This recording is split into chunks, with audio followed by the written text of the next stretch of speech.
Hello, luto po tayo ngayon ng paborito kong noodles. Yung sotanghon ba na maraming chili, maraming garlic, yun lang. Yun lang ang ingredients niya plus soya sauce, dark and light. Sandali lang prepare ko lang po. Habang nagigisa po, ito na, pwedeng ibabad na ito sa tubig. Hindi kinakailangang mainit. Kahit malamig, walang problema. Sandali lang.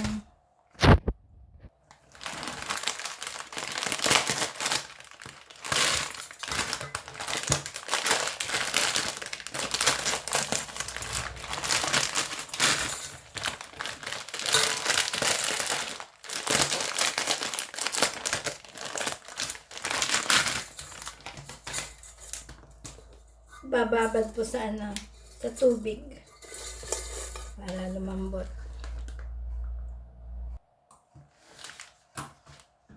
Ito po yung mga ingredients niya. Yan lang. Garlic, chili,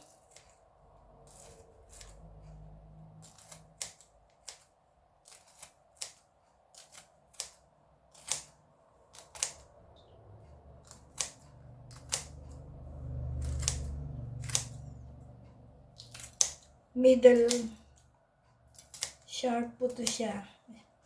Hindi siya masyadong maanghang. Middle lang.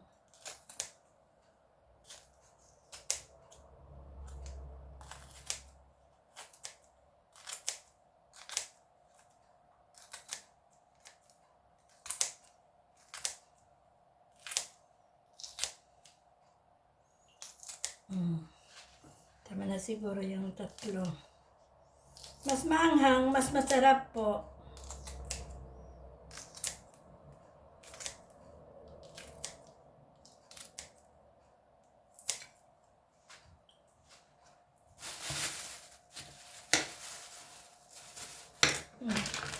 At saka, yung minced beef po, tsaka pork, siya, half-half na 500 gram. Yan lang po ang kailangan natin. Tsaka oil at tsaka soy sauce na panggisa. Yung ingredients niya po, yung garlic. Ang ginagawa ko po para makaless ka ng time, nilalagay ko siya sa plastic. Sabay pukpuk po. Tapos, yan lang po. Yan lang, dalawang yan ang pinaka main ingredients niya po. At saka lagyan ng soy sauce na dark at saka light. Tsaka kung gumagamit naman kayo ng betchin or kahit anong pampasarap. Ako kasi, I'm sorry, hindi ako gumagamit ng magic sarap dahil bawal sa akin. Kaya ang nilalagay ko po, betchin. Sandali, ito po, magluluto na po tayo. Ano ba yun?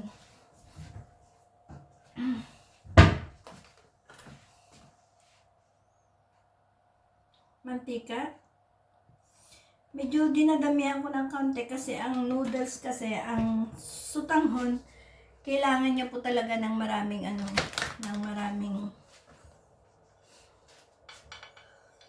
ayan.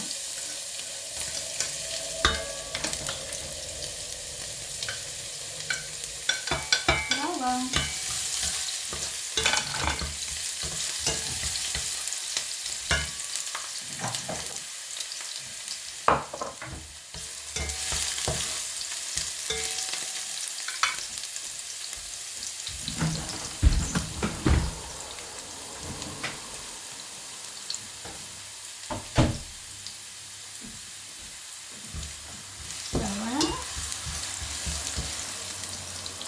Sili. Kaya ko po inuuna yung sili para yung niya, lasa niya, kakapit doon sa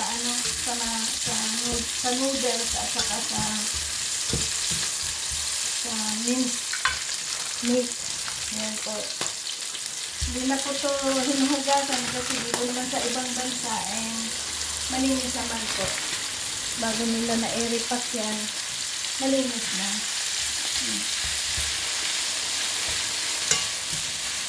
Ganyan lang po.